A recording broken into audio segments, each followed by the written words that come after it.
Hey everyone, I'm Laura Klein with OrganicAuthority.com, the go-to site for America's organic food news, all things wellness, food, nutrition, natural beauty, and more. Today I have with me Max Lugavere. Max is a filmmaker, health and science journalist, and author of the New York Times best-selling book, Genius Foods: Become Smarter, Happier, and More Productive While Protecting Your Brain for Life. Max, thanks so much for coming. Thanks for having me. It's an honor to be here. Well, we are thrilled to have you. I got to tell you, this book is amazing. I haven't been this intrigued with a book in a really long time. Wow, thank you so much. Yeah, I actually really read it on the fly very quickly. It's easy to read, and I feel like it's a must for everyone. If you care about your health, if you care about your brain health, you need to read this book. I want to share two quotes from the book that happen to be one of my favorites. There's more, but I think this gives this a really nice context. You write in your book, the same foods that will shield our brains against dementia and aging will also make them work better in the here and now. By investing in our future selves, we can improve our lives today. Yes. It is so true. High five. Oh my God, it's so true. I mean, I so firmly believe that, and the research supports it. And that revelation that I had when writing this book is really what, I think is one of the critical messages that I want to come across. I mean, people today in the wellness world, there's this adage, and I don't necessarily believe it, but people will say that nobody buys prevention. People only want to know what the supplement or the product or the book is going to do for them in the here and now. And so I thought, well, you know what? I have enough evidence under my belt that I've uncovered before even writing the book that I can really offer somebody, the reader, a way to radically improve the way that their brain works, improve their levels of happiness, their reduced levels of anxiety, depression, things like that, all given the latest research in this burgeoning field called nutritional psychiatry. And these are all like amazing things, improving your executive function, which some researchers speculate is more important to a person's success than even IQ. So real quickly, what is executive function? So executive function is sort of like the CEO of conscious thought. So when we think about planning, decision making, attentional control, sensory gating, being able to tune out distractions, things like that. Those are all regulated by a part of the brain called the prefrontal cortex, which is a very, it's sort of like the flagship of human conscious intellect, is like being able to think about the things that you want to, being able to extrapolate and think about the future, ponder the past, stuff like that, essentially. And really to help navigate your everyday life and the stressors, correct? Yeah, being able to manage it. 100%. Being able to delay gratification, being so not 100% self-driven, and embodying principles of altruism and things like that. Those are all aspects of executive function. And we usually think about our ability to get stuff done, which is really ultimately what executive function lets us do. GSD, I call it GSD. Get stuff done. We think about that as being an immutable aspect of our intelligence or our personalities, but really the research that I've uncovered is that, it's heavily mediated by our diets and our lifestyles. Okay, that's a huge revelation. Okay, I want to share one more quote too. And this is truly staggering to me. For the first time in history, we have more overweight people than we do underweight on Earth. Yeah. Like, that's crazy. 100%. I mean, it's staggering. For the longest time, since we've been around, essentially, as human Homo sapiens, malnutrition was a major problem, and malnutrition is still a major problem. I mean, the resources that we seem to have in abundance here in the first world, those same resources are not evenly distributed throughout the earth. So certainly, we can't be ethnocentric, meaning we have to realize that there are still problems related to malnourishment around the world. But as a country, our top export these days is chronic disease. We've created the standard American diet. Wow. And it's no longer just a diet that Americans are consuming. It's being exported to every major economy around the world.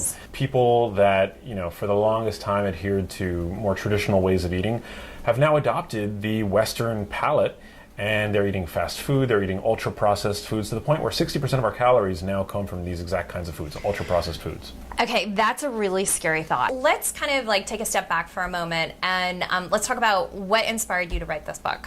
It's a great question. So, I didn't come at this from the background of being a medical professional. I'm not. I didn't come at it from being an academically trained scientist. I'm not. I have a background in journalism. I got to work, as soon as I graduated from college, I was able to land a dream job working for a TV network in the United States called Current TV, Great. which was a news and information network for young people.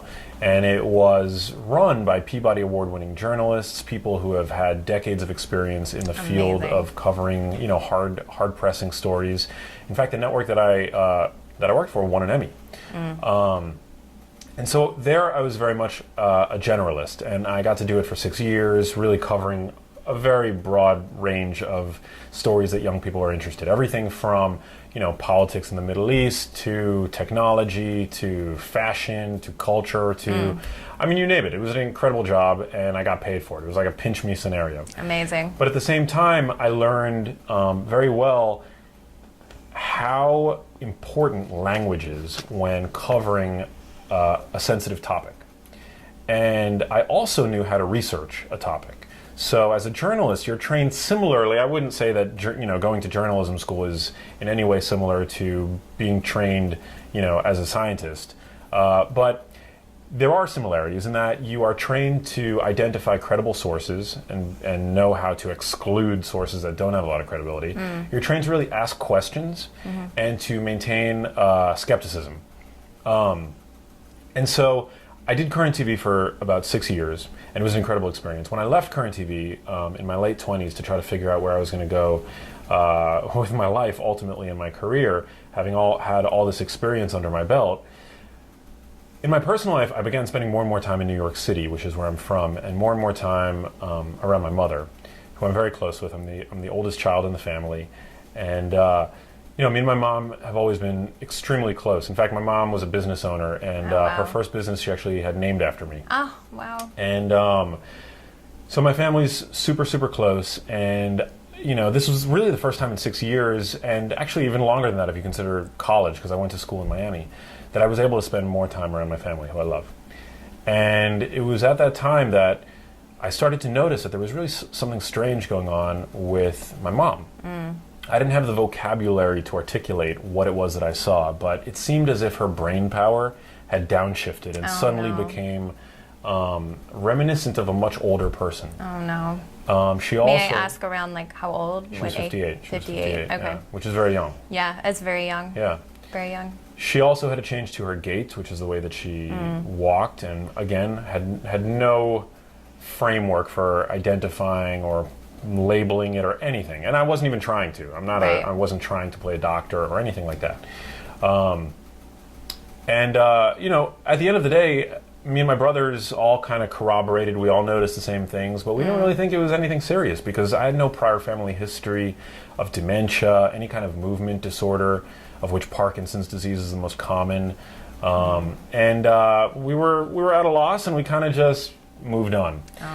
One weekend, my whole family was in Miami visiting my dad, who lives down there, and we were all in his kitchen, and my mom announced to the whole family that she had been having memory problems and that she had recently sought the help of a neurologist. And my dad, my mom and my dad are close, but they're not that close, so my dad had no idea what was going on, and he said to my mom, if that's so, then tell us what year it is.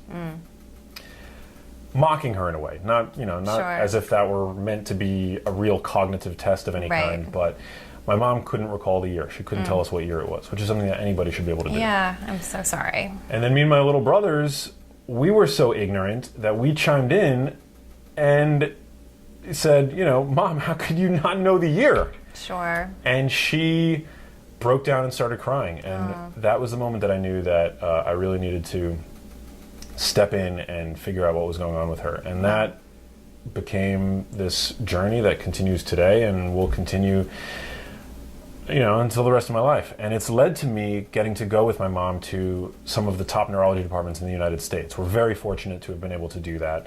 But in every instance, I've experienced what I've come to call, and I write about in the book, diagnose and adios. Yeah, it's so fascinating. When I read that, I was actually blown away. I mean, you articulate that so well. 90% of what we know about Alzheimer's disease, which is the most common form of dementia, has been discovered only in the past 15 years. The notion of adult neuroplasticity is a new concept discovered in the 90s, that the adult brain can grow brain cells up until death. The problem is we have, some doctors that are practicing now that are completely in the dark when it comes to how to encourage this process in the brain. Kind of outdated medicine, correct? It's outdated medicine. Well, I'm conflicted.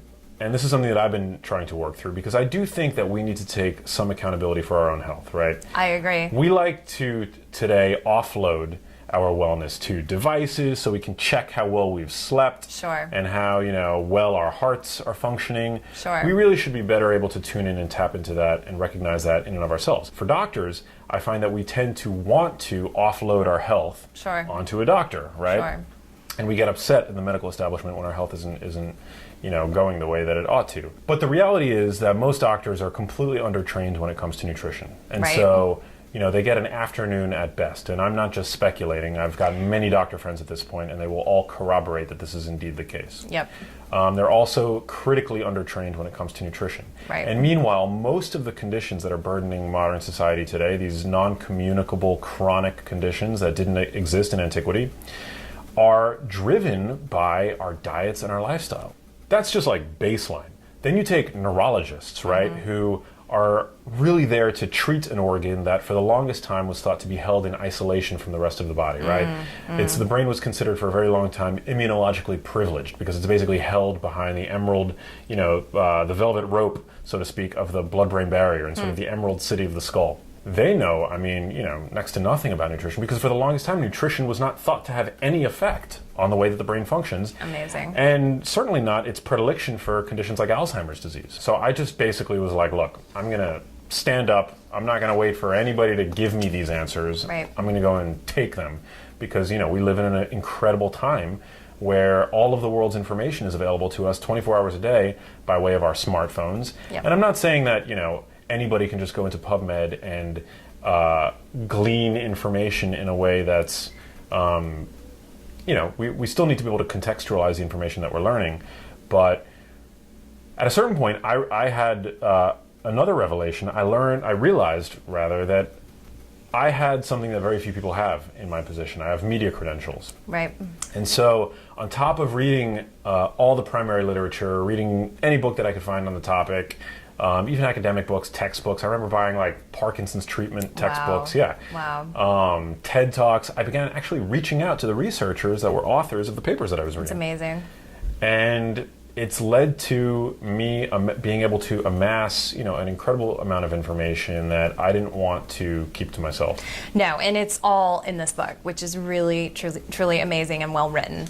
So I want to talk a little bit about, a lot of people are going to think that, well, I'm in my 20s or 30s or 40s or 50s, and this really isn't relevant to me. Why should we be concerned about brain health if, we're still relatively young?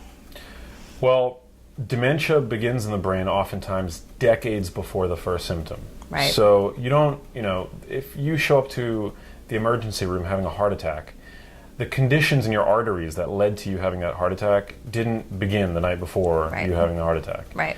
Type 2 diabetes might be preceded for 10 years by chronically elevated insulin before you even, get the hint of having a pre-diabetic level of blood sugar. So all of these conditions begin way earlier than the bubbling up of symptoms that we can actually go and notice subjectively and then go have a doctor measure. Right. And Alzheimer's disease and dementia is no different. But the point of writing Genius Foods, which you've already mentioned, is that by safeguarding ourselves according to the best available evidence for a future paved free of cognitive decline, cognitive aging, and potentially even conditions like dementia and Alzheimer's disease, our brains actually work better in the here and now. So I get it. I get that preventing dementia is a hard sell for most people, because I harbored the same stereotypes that I think most people harbor. And that is that dementia is an old person's disease. It's baked into your genes, which is not true for the vast majority of cases. And so, yeah, I mean, it's just one of those things where... Well, it's kind of like the smoking thing, too. You know, for years, I mean, doctors were, in the early days when Americans started smoking, I mean, doctors were part of the problem. They were in the commercials promoting smoking, saying it's healthy for you. Exactly. And it really wasn't until I feel like, I mean, kind of out of sight, out of mind. If you can't see the body deteriorating, if you can't see the black lung, it doesn't really inspire you to stop those habits. Yeah.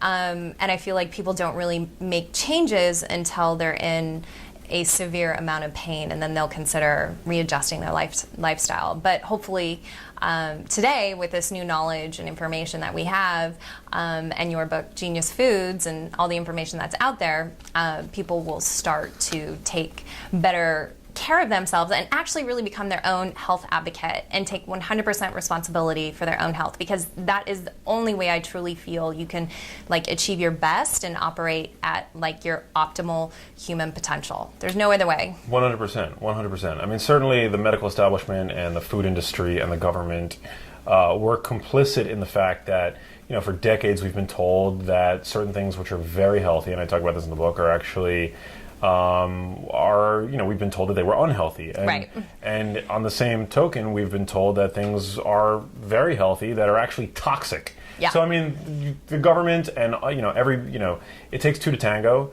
And of course we crave those foods, so ultra packaged processed foods, like we enjoy them. So, but at the end of the day, I think it's just important to sort of, what I'm trying to do is put the ball back into the court of the consumers, the lay people, the people who are most vulnerable. Empower them and make different decisions. Some people may not know what the standard American diet is. So can you give us a high level, kind of just like a short breakdown of what is the standard American diet? The standard American diet is typified by lots of added fats from really unhealthy oils and lots of added sugar. Like what? What are those unhealthy oils? So canola oil, corn oil, soybean oil, grapeseed oil. I mean, I guarantee that if you're watching this interview and you go to your kitchen, you're going to find products with those oils in them, and those oils are very unhealthy, And what makes them so unhealthy, and why are they different from? Because they're ultra processed, which isn't to say that processing is the sole reason why they're unhealthy. But these oils are very delicate, and they're prone to a form of chemical disfigurement called oxidation. Now, 100 years ago, we didn't have the labs or the machinery to create most of these oils. They've only been in the food supply for the past 80 to 100 years. They now make up about 10%, if not more, of our caloric intake, whereas they made up 0% of our caloric intake 100 years ago. Right. It's not very easy to get oil from corn.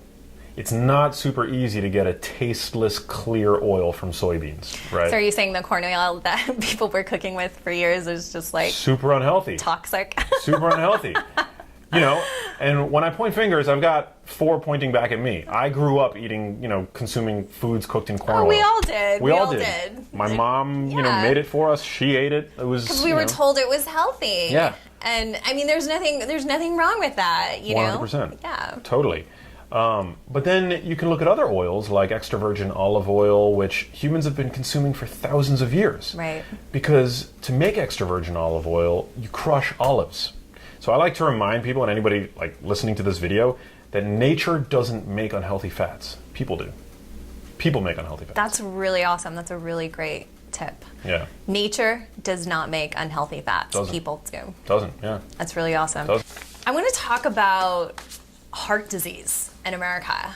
For years we were kind of sold or fed this, this thing about don't consume, dietary saturated fat. And that's how we grew up in our household too, is that we were very concerned about dietary saturated fat. And my mom did all the cooking. She's an amazing cook. And she was very careful and chose what she cooked for us. And so, red meat was really taboo. And it was like literally saturated fat equals heart disease. Yeah. Tell us a little bit about where that came from. You don't have to go into too much detail, but a little bit about where that came from and kind of why it's not really so true. Well, it's a myth as old as nutrition science itself. I mean, at the dawn of nutrition science in the 50s and 60s, it was a very compelling story that fats would affect our bodies the same way that they do a cold drain, for example. A cold drain in your kitchen. In your kitchen. Yes. Yeah. So when you're taking lard, which actually prior to the saturation of the food supply by these grain and seed oils that we just talked about, many people cooked in lard and animal fat and things like that, which are very chemically stable. But the problem is when they melt due to high heat, and then you put those oils down a cold drain, they solidify and they clog the drain. Right. So that is an overly simplistic, completely non-scientific, metaphor that somehow crept into not only the public's, impression of how these oils react biologically with us, but unbelievably, almost, it was sold to doctors as well, and scientists as well. I mean, it was like from the highest ranks of government, we were told to avoid artery-clogging saturated fats. Oh, yeah, and one of the biggest things, too, I remember in our household, too, like, my stepfather was like, oh, how is your cholesterol? How is your heart and cholesterol? And what's really interesting, heart disease, well, high cholesterol has run in our family, but my grandmother lived, she never actually took any of the prescription drugs. She refused, and she lived until she was like 92. But everyone said that, she should be on it. But that was the big thing. It's like, don't eat too much red meat, don't eat too much saturated fat, because you're going to clog your arteries and you're going to have a heart attack and die. Yeah. I mean, take a walk through the modern supermarket, right? Like, there is so much crap in the modern supermarket that to point a finger at this one nutrient. This one villain that we naturally make in our own bodies. I mean, you don't think our bodies can make saturated fat? Okay, so we're animals. So let's talk about that a little bit too, because I don't think really people understand that our bodies and our brain actually needs cholesterol. Yeah, well, our body. So here's the thing. So I wanted to investigate, the true role of dietary cholesterol in optimal brain health and heart health. Because, heart health is related to the brain and the way that the brain functions, because this network of microvessels supply the brain with food and nutrients and oxygen. Everything the brain needs to function properly is reliant on a healthy cardiovascular system. So what's good for the heart is going to be good for the brain. So that's why I really wanted to go deep into the mechanism, the mechanics of heart disease. And of course, we don't know everything. I'm not, claiming to know more than, top doctors in the field, but we have to realize that there is bias and financial, influence at the highest levels of medicine. Right. Medicine is an industry. Yep. So the reality is that. And it's a profiteering industry. Yeah. Totally. Yeah. So the human liver manufactures about 4 egg yolks worth of cholesterol every single day. So right off the bat, our bodies are making cholesterol. And most of it comes from the liver. Are our livers trying to kill us by manufacturing 4 egg yolks worth of cholesterol every single day? I don't think so. No. Yeah. Absolutely not. I try to maintain a skeptical lens about pretty much everything, but I would find it really hard to believe that we made it here after millions of years of evolution to have suicidal livers. Our bodies make cholesterol. Does that mean that we need to eat more of it? Not really. It's not a nutrient that I chase, but what I do want to dispel is the myth that it's harmful if we do eat foods that contain cholesterol. Right. And in medicine, medicine is all about balancing the benefits versus the risks of various treatments, right? Right. When it comes to egg yolks, which are the image that most people conjure when they think of, cholesterol-filled foods, the egg yolk, the benefits of eating an egg yolk for most people far outweigh any risks. Yeah. Because egg yolks, you can almost consider egg yolks nature's multivitamin. They're packed with omega-3 fats that help supply your brain with the building blocks that it needs to create new brain cells, while also being packed with the antioxidants that help your brain fend off against the wear and tear due to aging. Well, and eggs are one of your genius foods. They're absolutely one of my genius foods. The link between dietary cholesterol and heart disease does not exist. Okay, so should people be concerned at all about eating, foods that are higher in cholesterol or saturated fat? Like if they're eating a steak. There's different qualities of steak, but if somebody is eating pork or avocados or, Yeah. Well, I think people have different genes. So some people respond to cholesterol and saturated fat differently than others. Okay. We can look at the average person, and we can say for the average person, there's going to be no link between saturated fat consumption and heart disease risk, and same for cholesterol. There are cholesterol hyperabsorbers, and there are certain genes that might dictate a different response to saturated fat in the body. So actually, even though we just spent the past 10 minutes talking about the fact that the link between saturated fat and heart disease isn't really there, I'm not a big fan of adding, additional oils to the diet, especially when those oils are really high in saturated fat. Right. Because I still think it's important to hedge your bets. And I also think that when you look at a properly raised animal, so we can take two cows. We can take a cow that has gone through the factory farming system and was fed grain its whole life. Right. And which is unhealthy. Right. And we can take, which is not what the cow naturally wants to eat. It's not wouldn't their natural naturally food. do in its own, No. if it, we're And left it makes to them its own sick, devices. by the way. And so people are eating sick animals. Exactly, and it makes them sick. Yeah. Or we can take an organic grass-fed cow that's, consume the diet that it really wants to consume for its whole life. And you can look at the fat content of each of those cows, and you'll see that there's actually less saturated fat in the properly raised cow. Right, in the grass-fed from birth to market. Right. They both have about 50% monounsaturated fat, but the fact that there's actually less saturated fat in the properly raised cow as compared to the cow that was basically brought up in a, animal version of Auschwitz. Yeah. That to me says something about the relative ratio of fats that we're meant to consume. Absolutely. Well, I mean, the cows that are bred in those huge environments, which are extremely unhealthy and obviously detrimental to the animal's health and mentality and everything else that goes along with it. Those animals are fed that diet to fatten them up and actually to create a more marbly steak for the consumer, to create more fat. Yeah. So it's kind of designed that way. It's designed. It's, so the recommendation that I might make in the book Genius Foods is that I don't put any restriction on saturated fats when they're contained in foods like grass-fed beef, wild salmon, things like that. You're actually not going to get that much saturated whole food form, fat. really. Yeah, you're not going to get that much saturated fat in those foods. So that's the amount that I recommend. Right.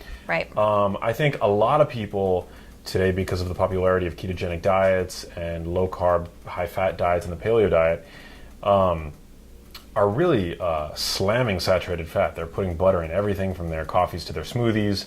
And cream. And cream and things like that. Cream and, yeah. So, I don't... So do you think that's a little excessive then? I mean, putting like butter in your coffee every day or adding cream or something to up that level? Because I actually think you make a really excellent point in your book that the ketogenic diet is not just about eating all these fats. And that's what a lot of people think. It's a huge and they're just eating fat and fat and fat. Yeah, it's a big misconception. You can be in deep ketosis consuming no fat, and that is through starvation. Nutritional ketosis is... when you eat a very low carbohydrate diet, carbs are the key. Carbs are what control the dial on ketone production in the body.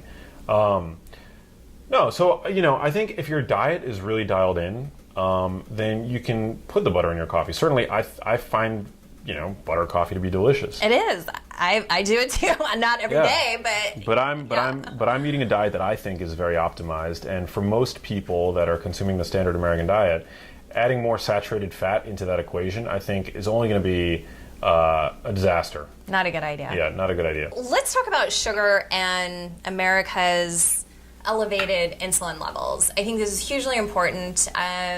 Sugar has been talked a lot about, in the media and the press, and it's now definitely kind of becoming, like, I'm going to call it the darling devil nutrient, and it may be deservedly so. And what I don't think people really understand is the connection with the elevated insulin levels in the human body and what's that doing to the body. So maybe we should just highlight real quick, like, where are people eating sugar every day? Like, where is it? But people don't realize it. So, many people are still drinking sugar-sweetened beverages. Juices, sodas, things like that. I mean, juice and soda should be synonymous at this point. Right. Because they basically have the same effect on your biology. There's been this whole juicing craze. So are you kind of referring to fresh fresh juices that maybe that's been pressed and I don't know, you get at your favorite smoothie store or cafe, or like orange juice that you get at the grocery store, or all of the above? Well, I don't want anyone watching to hate me, but I'm referring to all fruit juices. Okay. Yeah, so you do not want to juice fruit to basically extract the sugar and then drink that. Okay. It's basically effortless for your body to assimilate, and what that does is it basically dumps, anywhere between 3 to 6 to maybe even more teaspoons of pure sugar straight into your blood system. Wow. And your circulatory system. And the body likes what's called homeostasis. Like, it doesn't like things to be too disrupted. It works very hard to keep your temperature at a consistent level, and it does the same for your blood sugar. At any given time, you've got about 1 teaspoon's worth of circulating blood sugar. And when you drink... That's not that much. It's not that much, right? It's a teaspoon. And you think about how much sugar people eat, and so you're constantly, elevating that. Exactly. Okay. So your body has to work really hard to bring back your blood sugar to that level of homeostasis. Okay. And over time, what that does, well, first of all, the hormone that it uses to do that is called insulin. And over time, prolonged secretion of the hormone insulin and having that hormone chronically elevated due to the chronic high-carb diets that we're all consuming these days, it's problematic. And 40% of Alzheimer's cases actually might be owed to chronically elevated insulin. It's the body's chief fat storage hormone.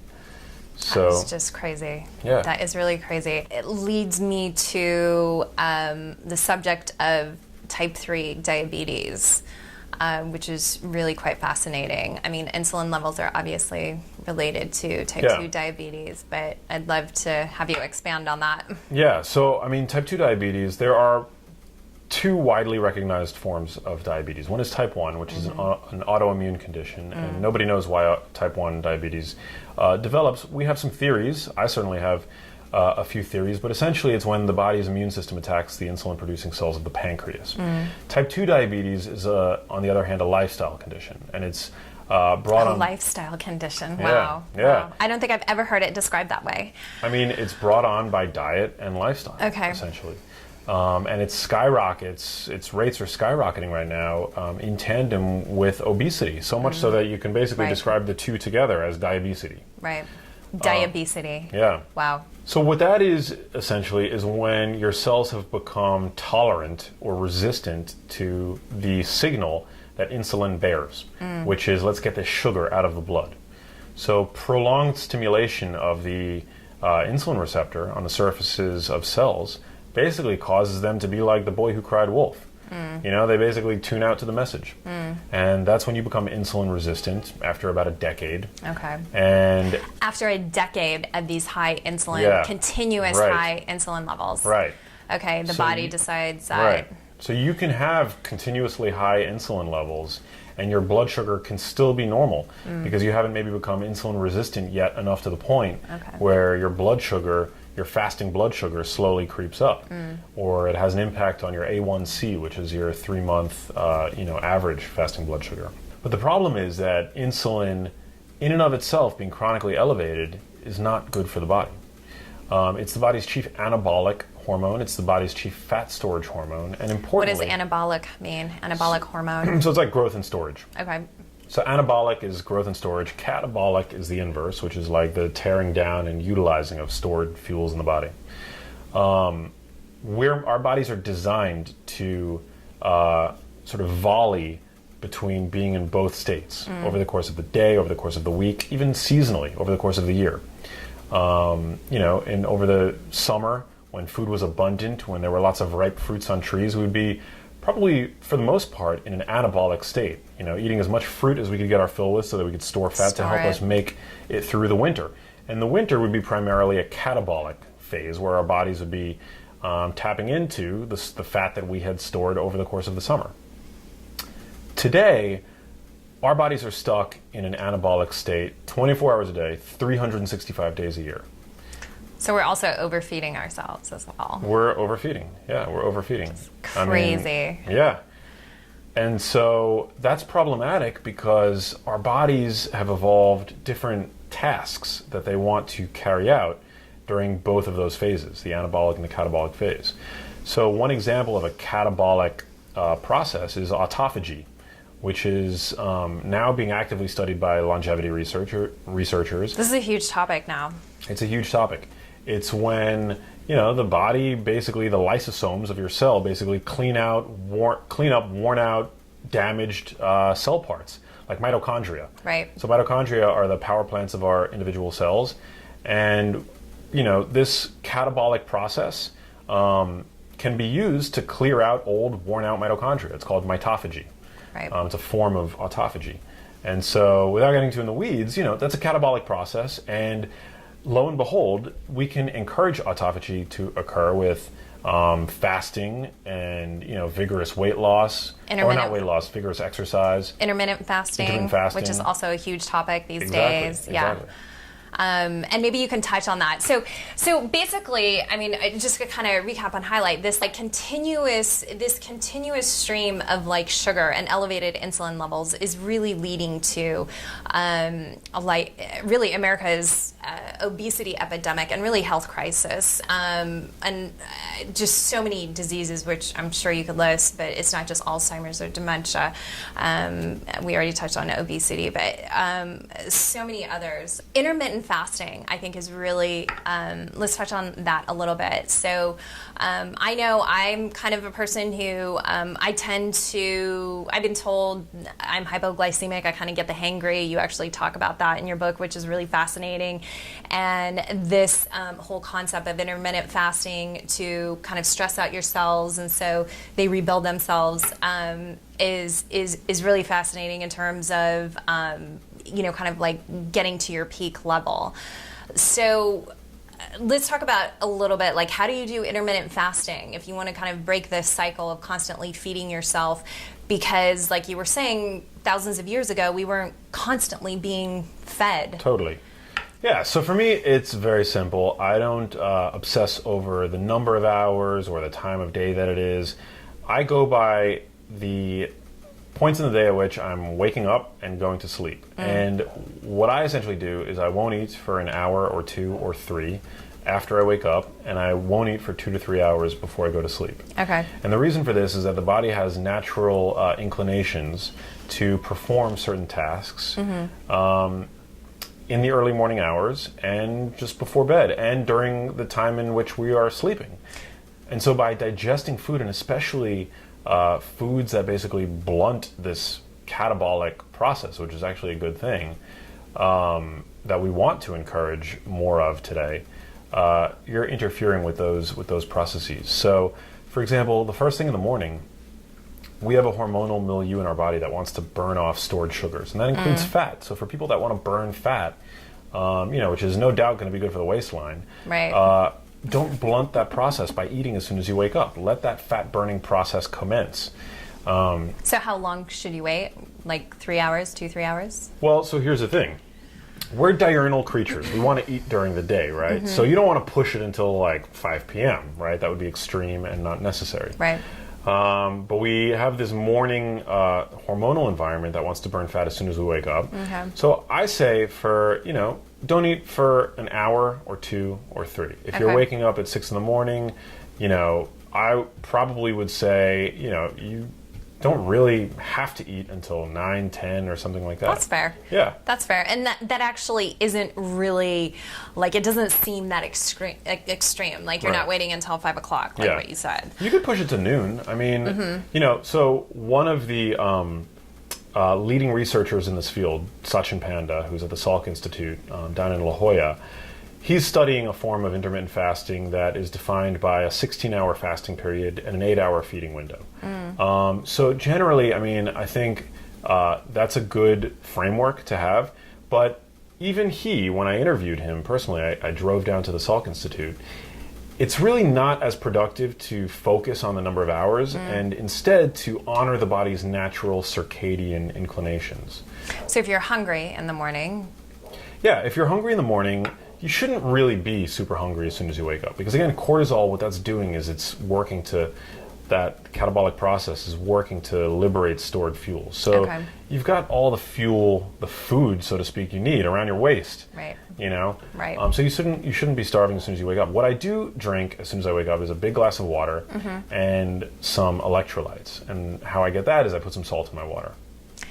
That's so fascinating because I've really been big into electrolytes this past year, and a lot of the electrolyte products out there have ingredients that I don't want to consume, and I discovered that if you just add a little salt to your water, and that's mostly what these electrolyte drinks are. I mean, there's a few other ingredients in there, I think potassium and some others, but I found that really quite fascinating. And the reason why they're sweetening them up is because of the salt, to block the flavor of the salt, because not everyone wants to drink salt water. Right. But, salt for, the vast majority of our evolution was something that was very valuable. In fact, the word salary derives from the original Latin word for salt.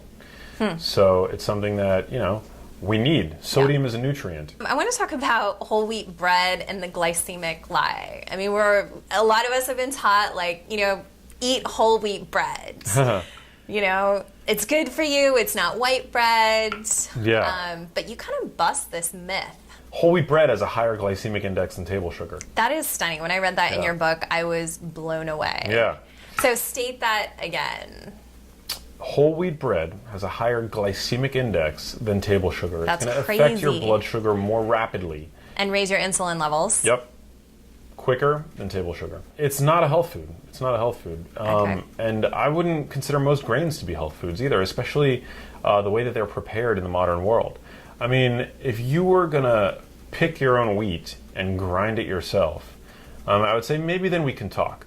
It's a lot of work. Yeah, it's a lot of work, right? Which we're not willing to do. Right. Most whole wheat bread sold in supermarkets today, the wheat is ground so finely, it's essentially, it's like a dust. It takes no effort for our bodies to assimilate. Again, shuttling that sugar straight into the bloodstream. Okay, so what if you have, there's different types of, there's even sprouted wheat or, wheat that has the wheat germ. I'm not an expert on it. But is that, are those kind of fall in that same category? Now there's even, you see at farmers markets or artisan shops, there's heirloom wheat breads as well. I think that fermented could be okay for some people. It reduces the amount of gluten in it. I think today we're all consuming too much gluten. Yeah. But in general, I'm usually not reaching for bread because irrespective of the gluten argument, it's a very energy-dense food and nutrient-poor. It's essentially a junk food. Really? Yeah. People are going to be really sad. I might offend some people. Yeah, people are going to be really sad to find that out. I might offend some people, but I stand behind this statistic that 90% of Americans are deficient in at least one essential nutrient. And there are many more, far more nutrient-dense foods that are out there. Sure. And so for the limited real estate on the plate and in my appetite and in my belly, I'm going to reach for foods that have more nutrients and have less starch and energy. Okay, you have a really amazing list in your book, Genius Foods, called Foods Uniquely Designed to Screw Up Your Brain. Yeah. I was blown away by that list. Foods uniquely designed to screw up your brain. Right. Foods that are naturally found in the produce section of the supermarket, meat products and things like that, usually it's very difficult to find fat and carbs combined in the same food in nature. Not natural. Yeah, it's not a natural combination. You can look at a piece of chicken or fish or beef and it's all protein, some moisture, but no carbs, no fiber. Right. If you look to fibrous veggies, lots of fiber, very few carbs, very little protein, virtually no sugar. And then if you look to a starchy, root vegetable like a tuber, like a sweet potato, it's lots of carbs but virtually no fat. Only modern foods marry fat and sugar and most of the time salt to create an effect that food scientists refer to as hyperpalatability. These foods basically push your brain to a bliss point beyond which self-control becomes futile. So, just to give credit to the average consumer, we tend to feel a sense of moral failure when we go to the fridge intending to only have a scoop of the ice cream sitting in the freezer. And we end up going through the whole pint before we know it. Or opening the bag of chips and telling ourselves we're only going to have a chip and then going through the whole air-filled bag of bliss, right? It's not a moral failure. These products are designed to be overconsumed.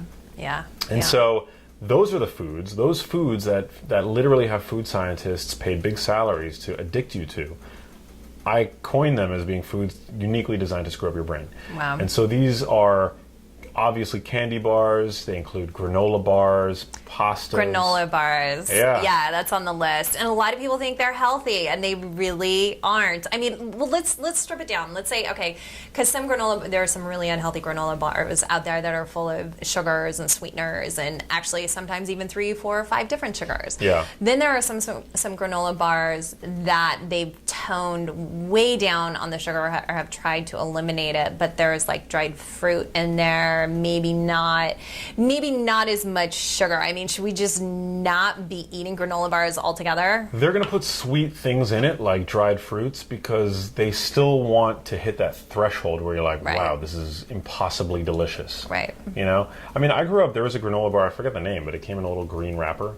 And they always like left a million crumbs everywhere, no matter how hard I would try to like. Yes, I know exactly what do you're you know talking that bar? Yeah. No matter how hard I would try to keep those crumbs contained, they would always end up all over my shirt and left. Yep, same thing happened. Yep, and I would often eat a pack or 2 or 3. Yep. And still want to go back for more. Very addicting. Because they were so delicious. Yep. Yep. I mean, kudos to the manufacturer because they were really good. Yeah. They were really good. Yep. But the problem is those foods are highly addicting and they're full of sugar. Yep. And they drive hunger. So not only are they not good for you in the moment, but they're not good for you an hour from after you're eating them because you're going to be looking to basically treat the withdrawal from the sugar that you just ate.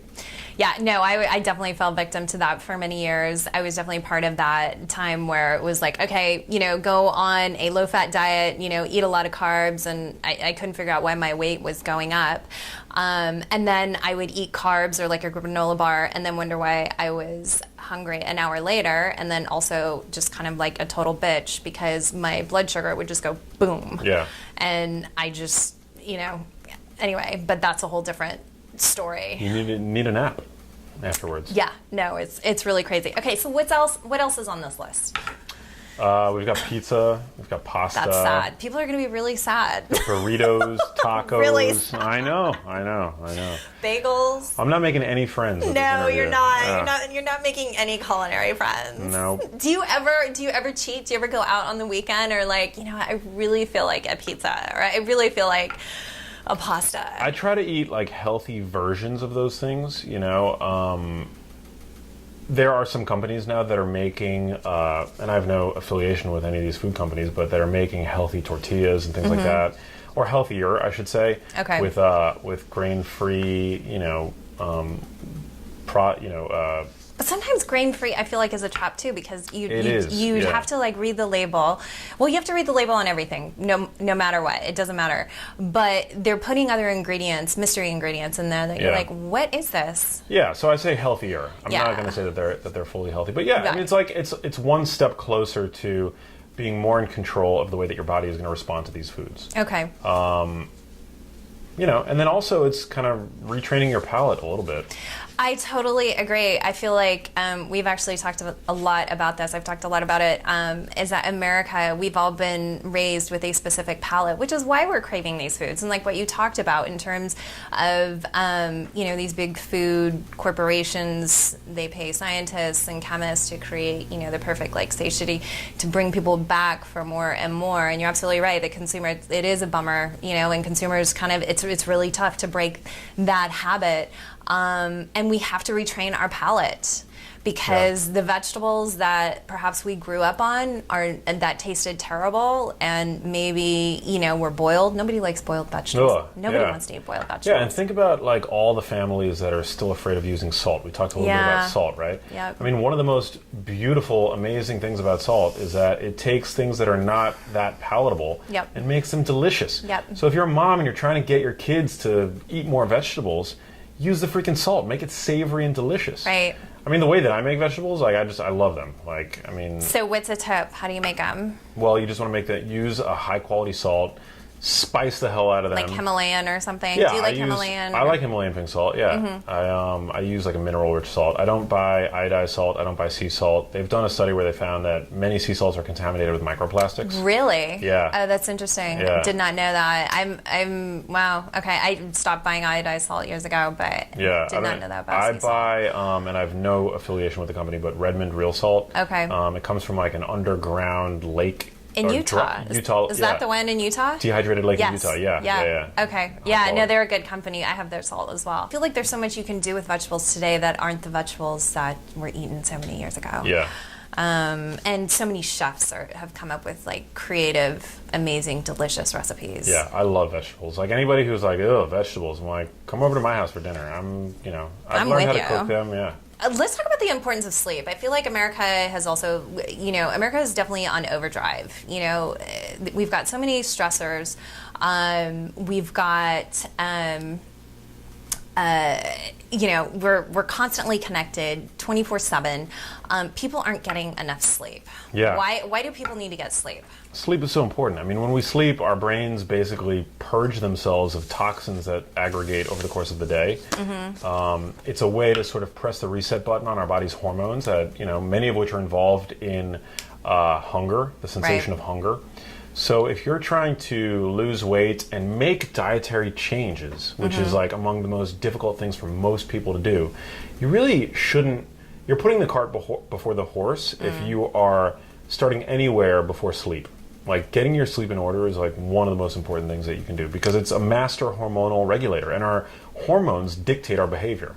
We like to think that we have free will. We don't. I mean, we're chemical machines, essentially. Yeah, we are. The brain is a huge chemical factory. Yep. So how many hours should we be getting on average?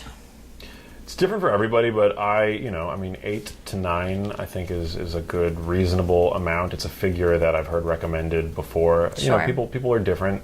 I tend to find my necessity for sleep vary in accordance with my activity levels, and things like that. But generally, it's not just about the number of hours, but the quality of sleep as well. Okay. They're doing some really interesting research now on even low level light exposure, like a low, like a not super bright lamp on in the room while people sleep. And they found that it affects risk for depression and cognitive function the next day, even though you're sleeping and your eyes are closed. That's crazy. Yeah, it doesn't really make a whole lot of sense until you consider that for the vast majority of our evolution, we slept in total darkness. Right. So sleep hygiene is a major thing. I think we need to be really cognizant of that. And being cognizant about the quality of sleep, too. Yeah. It sounds like really making sure that your room is really set up for like good, solid, dark sleep. Yeah. Some people even buy those blackout curtains. Dark, cold. I think it's better to have a cooler environment when you sleep. Okay. Yeah. So you've got 10 genius foods. Yes. In your book. We've already talked about one, which is one of my favorites, eggs.